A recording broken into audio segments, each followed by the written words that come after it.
I'm James Wilkinson, co-founder of the EduTec Alliance, the organization dedicated to getting schools across the globe on track with their educational technology and keeping them there.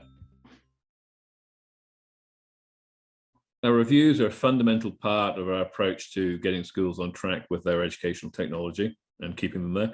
The onboarding review is perhaps the most important because it provides a full picture of the school's educational technology, what they have, how they use it, what they think of it, and where they want to go. From here, we can build the vision for them and also the strategy for how to get there.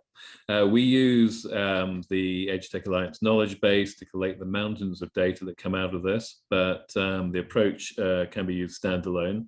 So have a look. And if you like it, try it out and let us know how you get on. So today we're going to cover, exactly as I said, what are they and why do we focus so much effort on them?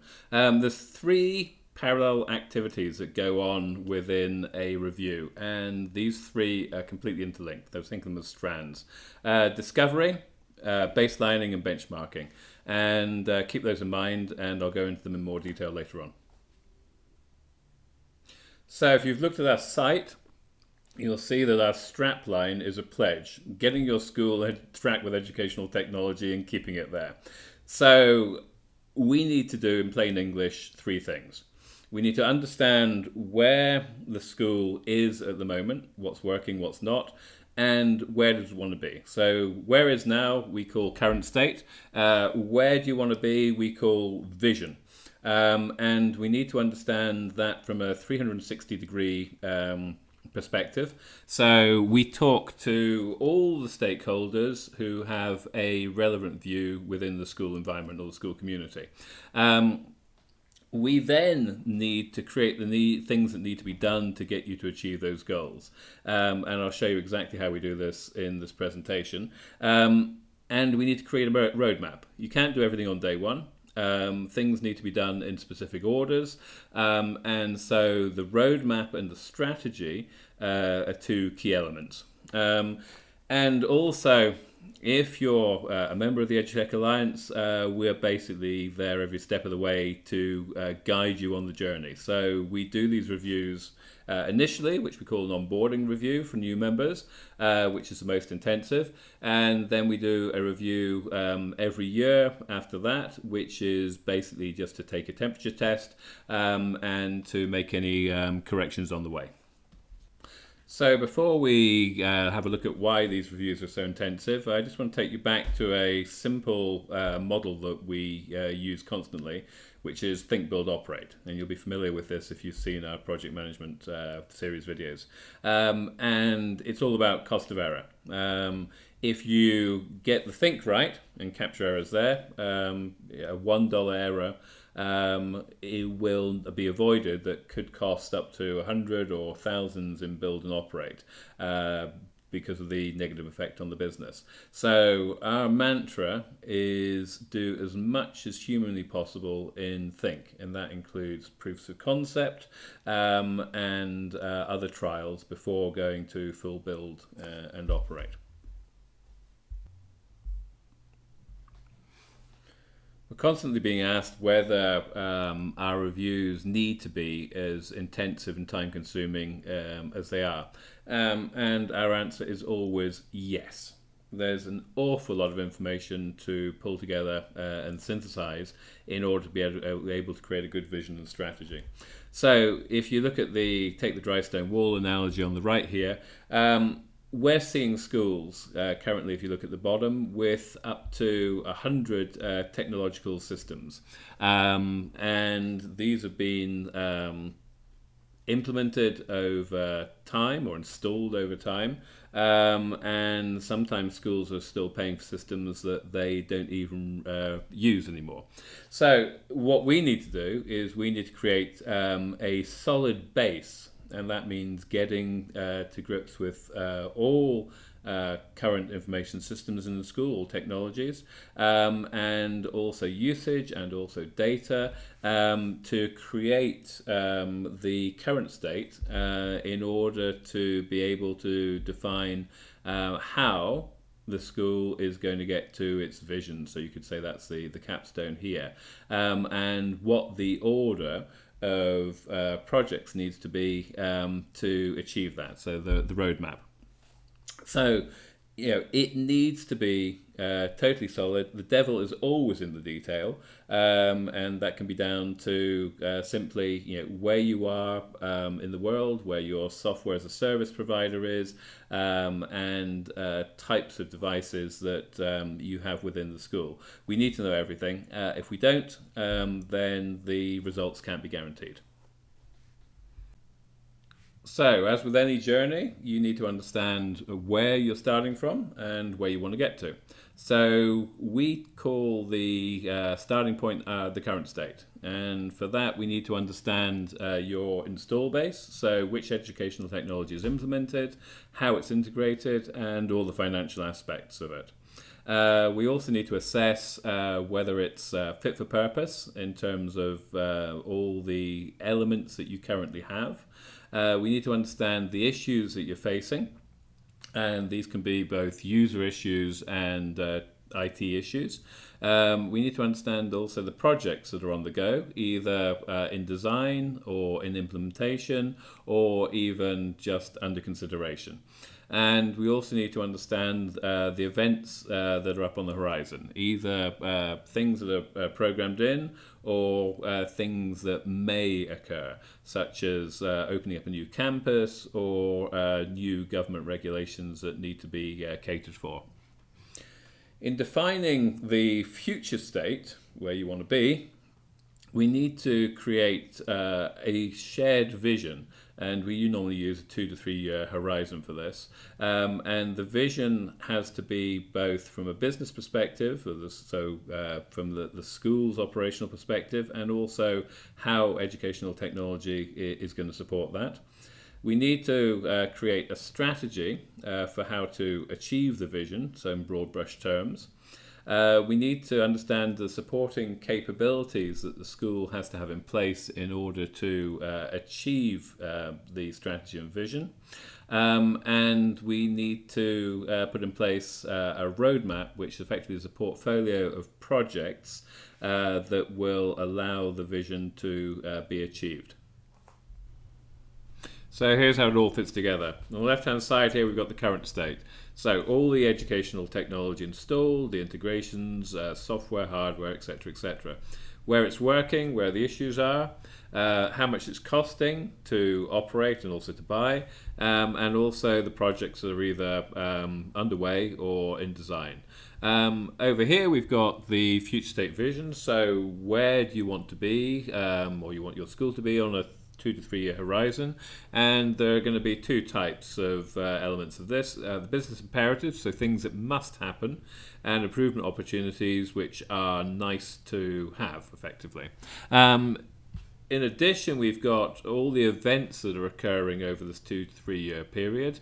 So internal events might be building a new campus, for instance. External could be government legislation on GDRP. And the aim is to create a strategy to get from the current state to the vision. So in broad brush terms, how are you going to do it?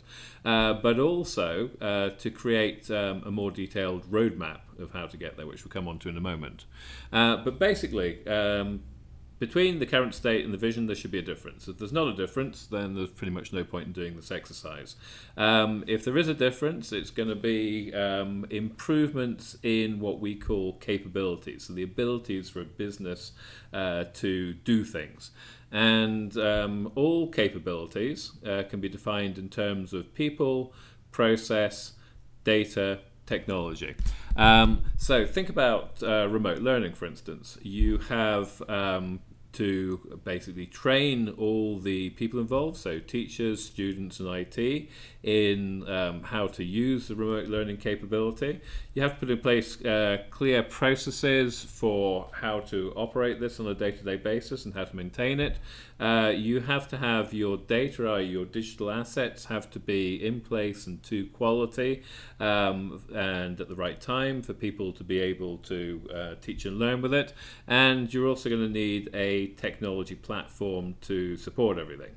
So basically, that capability of remote learning requires these elements to be completely harmonized for it to fit snugly in the day-to-day operations of the school.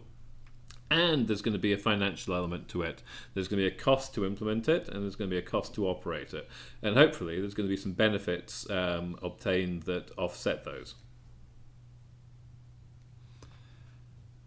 So, as we just mentioned, capabilities are basically definitions of any type of improvement to the school's efficiency or performance. So they could be the areas of educating, operating, security. But a capability needs to be assessed, and we assess capabilities by looking at them as value propositions. So a value proposition could be, if we could do A, then it's going to generate B improvement for the school. Fair enough, so it's a proposition. But to do A, we need this capability in place. So that could be just training, or it could be everything together: people, process, technology, and data. There's going to be a cost to it in terms of the CapEx and also the annual OpEx. And potentially we may need other capabilities in place to be ordered in order to have this capability working. So, doing that, creating a value proposition, and we ask all of our stakeholders to think about their improvement propositions in terms of value propositions, allows us to compare like with like. And what we're doing is we're trying to create a portfolio of value propositions to assess in order to create the vision. A wish list is simply useless, so we need some way of doing that, and we found that this works best. And we normally assess these value propositions on a 2x2 grid, an example of which we have here. So you could say that, for example, your x-axis is time to value. How quickly are you going to get value from this value proposition? So obviously fast is better than slow. Cost here is how much is it going to cost to implement. So you've got high down here and low down here, indicating that obviously bottom left is not so good and top right is desirable. And then the size of the blob here represents the benefits that are going to be derived from implementing the value proposition. So obviously bigger, better. And we also tend to color code them into the different aspects of the school. So on one sheet of A4, effectively, you can plot pretty much all the value propositions and decide which ones you're going to prioritize and which ones you're not. This is super important because this really starts shaping the vision and also creating the framework for the roadmap, because you can't implement all value propositions on day one, and there needs to be a order in which the value propositions or releases of the value propositions are put in place. And more about that on the next slide. So the aim of the game in 2 to 3 years' time is to get to your future state vision.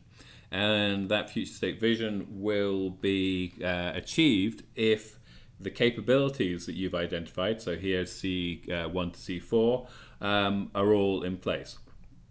Now, projects that have a 3-year time scale and then a miracle happens and everything's done simply don't work in our experience. So the best thing to do is to split the delivery of the capabilities down into short logical phases and to communicate those phases widely, and to make sure that those phases, so here A to G, to make sure that those phases can be implemented into the day-to-day running of the school. So it has to be phased, not by the technology, but by how the school is able to absorb change.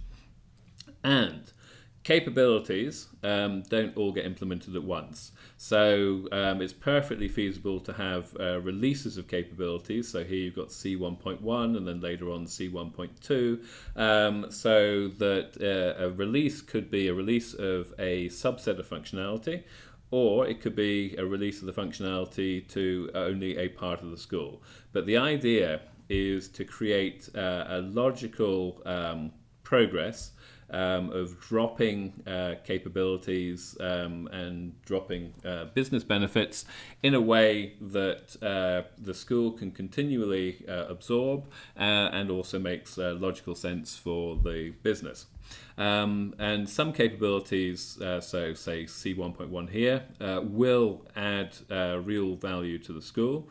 Others, so like C2.1 here, won't add value, but they're a necessary precursor to allowing other capabilities like C3.1 to be implemented.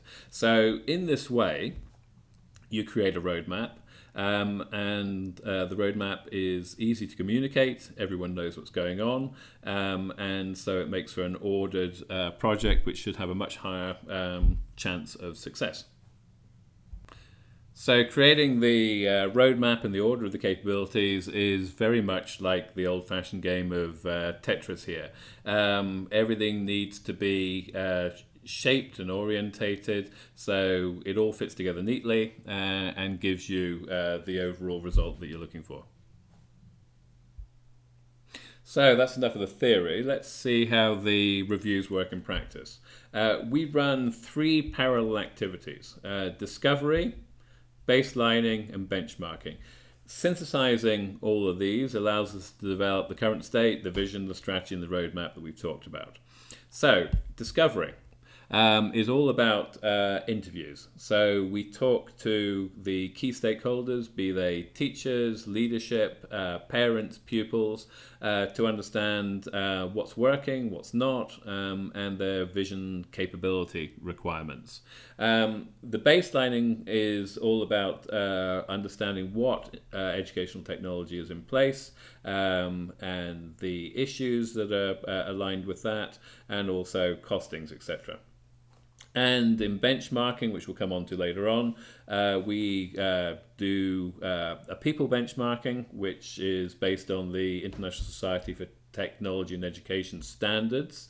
And that benchmarking, there are 3 types: one that goes to educators, the teachers, one that goes to education leaders, and one that goes to the students. So 3 standards there. And we also look at operational or technology benchmarking, where we benchmark against best practice across a number of industry sectors. So our approach is to commence with our members with an onboarding review, which is the intensive 8 to 12 weeks initial review that captures everything we just talked about and creates the vision and strategy and roadmap. We then annually conduct progress reviews to see how things are going, and also to make any adjustments that are required. So during the interim periods, when the schools are working to put the projects in place, we're there to provide ongoing guidance and support in the transition. So normally we sit on the steering committees and provide advisory. So let's have a look at the timeline for an actual review. We're going to use the example of an onboarding review here. The progress reviews are just mini versions of this. So we have here a real example. You can see by the fact we've got half term here. And as we've talked about before, we have the 3 activities: the discovery, the baselining, and the benchmarking. First thing we do is work with the project sponsor to kick off the review. So here we're talking about all the logistics, who we're going to interview as stakeholders, and who we're going to be surveying. So the educators, the leadership team, and the pupils. So let's take discovery here. In the setup, we're basically setting up all the interviews, scheduling appointments with the stakeholders, both for what we call the briefing, which is where we talk to stakeholders about the project, answer any questions, and also provide them with the framework for the input that we're requiring in terms of the structure and also the information that we need. Normally 2 weeks later, we conduct the input session with the stakeholders. Both sessions are recorded, so in order we can take detailed notes. The idea is basically the notes are structured so we can mash them all together at the end and look for similarities, duplications, etc., etc. For the baselining perspective, we normally spend the first 2 weeks with the IT team, capturing all their educational technology components, so whether it's applications, infrastructure, networks, etc., etc., so we get a complete picture. And then as we're doing the conversations with the stakeholders, more information is coming in. It could be other systems that IT hasn't mentioned. It could be issues to do with using the systems, but all that goes into our knowledge base. From the benchmarking perspective, that happens a little later on. We first of all communicate with all the participants to tell them that they're going to be participating in the surveys, and normally that is done by the review sponsor, and that they're going to be receiving the surveys normally by Microsoft Forms. The surveys are then conducted, and all of this information is then pulled together and synthesized by us. Normally takes about 2 weeks to develop the elements we've already talked about. A complete view of the current state, a view as to what the vision should be as defined by the stakeholders, a roadmap, and a strategy. And then the final activity is feeding back to the leadership team about our findings, and normally we create a high-level presentation for this, but the actual reference documentation below it runs to about 600 pages, but I have to stress that is for reference post the review. So let's have a look at the inner workings of a review, starting with discovery. So again, a real-life example. This is the list of stakeholders we interviewed for a recent review. And you can see we've got a range of teachers, IT, leadership, parents. This was a primary school, so we didn't do any student reviews in this, but we would for secondary and upper schools. You can see that the briefing sessions are normally about 45 minutes, and the input sessions are normally about an hour and a quarter to an hour and a half. And we can either have one person or two people doing the interview. It doesn't actually make any difference because the interviews are recorded, so for later viewing, and also will be written up in a structured form, so it's all details are captured. So, as we've said, all the stakeholders are briefed. We conduct the interviews by Zoom and recorded, and then we convert the interviews into a structured note format, and from that we can create these for each one of the interviews. And here you'll see to do with the ID of the particular point that the interviewer was talking about, the time on the recording, what kind of type it is. In other words, is it an issue? Is it a vision statement? Is it a value proposition? Is it just an observation? And also which strand it's referring to in our box model. So is it to do with strategy, people, process, technology, data, or indeed project management. So top here you have the input framework we use, so you can see that we'll take the input framework from the stakeholder completed, and then just walk through it to understand it in detail during the input session.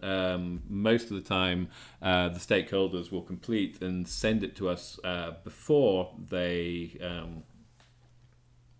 have the session, but sometimes we'll just walk through it there and then. And this framework is available on our website for download should you require to use it. As is the meeting note write-up format that we use. The reason we use this format is because after all interviews have been done, they can all be mashed together into a large single table and sorted so we can see all interview or points of a certain type or from a certain strand. And also these points can be referenced by the unique ID that we put in the first column. The other thing we do is we then extract from these interviews all the issues to do with educational technology, all the value propositions and all the events, and these are all extracted and placed into our knowledge base so that the final reports can be generated. And that provides us with the full basis for creating the vision and strategy. So let's move on to the work that goes on the baselining activity. So the purpose of the baselining, as I mentioned, is to create a comprehensive picture as to every single educational technology component currently in place within the school, in terms of what's there, the integrations, the issues associated, the projects, and also the finances. For this, we use our knowledge base, which has a comprehensive portfolio of pretty much all educational technology products available in the market today.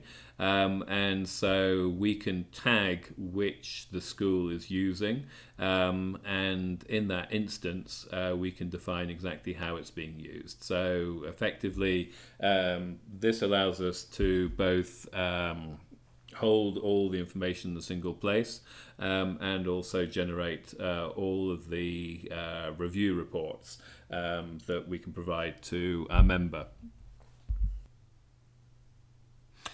One of our key tasks after we've captured all of the educational technology systems and integration points is to map them. We have created, and it's available on our website, a generic schema for educational technology in schools. And there's basically four main categories. There's administrative applications, educational applications, infrastructure, and services. And also there are and should be, represented by these lines here, integrations between some key systems. So for instance, your MIS system should be integrated to your learning management system so it can automatically create classes consisting of students and teachers. In addition, your MIS system should be linked to your parent portal, etc., and HR, etc., etc. So this is our standard schema. We then map, and you can see in green here, all the actual integrations and the actual applications and infrastructure into each of the associated categories. And this allows us to do two things. We can look at where there are duplicates, so it starts raising questions as to why so many applications are being used in lesson creation, for instance, and also where there are gaps. So potentially maybe in safeguarding or data analytics, there may not be a system, and the question would be why. So it's pretty much the first time that most schools have seen on one page of A4 all of their educational technology, and it's a great way of having a constructive discussion. So let's move now to the last activity, benchmarking. So this is a quick overview of our people benchmarking. We refer to it as Educational Technology and Innovation Readiness, or ETIR benchmarking. And you can find out much more from the guide on our website. But basically, it's created around the standards developed by the International Society for Technology and Education, better known as ESTG. And we perform it for three of their groups. Education leaders, educators, and students. The standards that ETIRI's developed are based on a series of competencies. So, for instance, educational leaders, the competencies are equity and citizenship advocate, visionary planner, empowering leader, systems designer, and connected learner. And the idea is to be able to assess how the groups within the school are performing against these standards. ETIRI's defined measures, and what we have done is develop questionnaires which allow us to position individuals on these measures and therefore onto the competencies and therefore to give an overall score for the standards.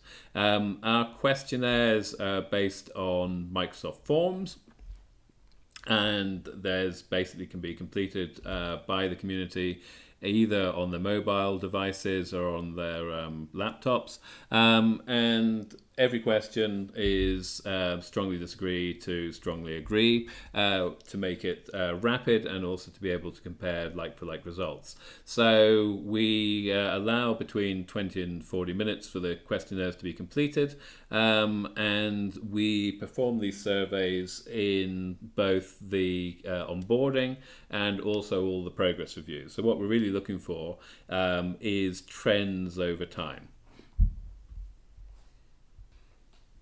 So we take the survey results raw from Microsoft Forms into our knowledge base and map the answers to allow us to produce scores for the competencies for each of the groups of standards. We're not really looking at the individual level, but what we're looking for is patterns. So on the left-hand side here is the score mapping for a particular competency group. And we are looking to see if there are any areas of low score which could indicate need for professional development, or whether there is a tight grouping, or whether things are highly spread out. So it just gives us a view as to the group. In addition, we compare the radars from each annual review, and that starts telling us a little bit about the comfort level that these groups have with the standards and their educational technology.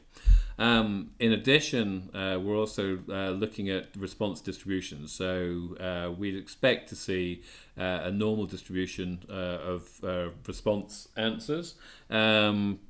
If we start seeing that someone's scored all ones or all fives, then maybe that's how they feel, or maybe they just weren't taking the test very seriously. And so the operational benchmarking we perform is known as cross-industry best practice. So here we're looking at the use of information technology in 7 areas: strategy, people, process, applications, ecosystem, technology infrastructure, data, project management. The idea here is that schools, we believe, are businesses like any other, and should be held to the same high standards as other sectors for information technology. There's a guide on our website which looks very much like this.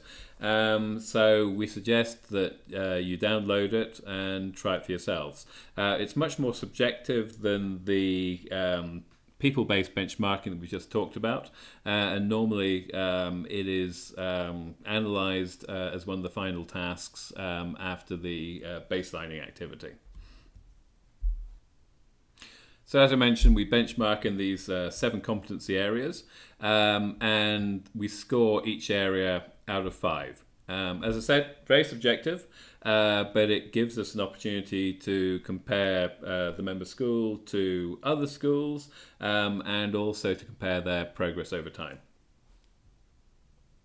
So that's it for how we approach our reviews. If you've got any questions, then do reach out to us at the contact details below.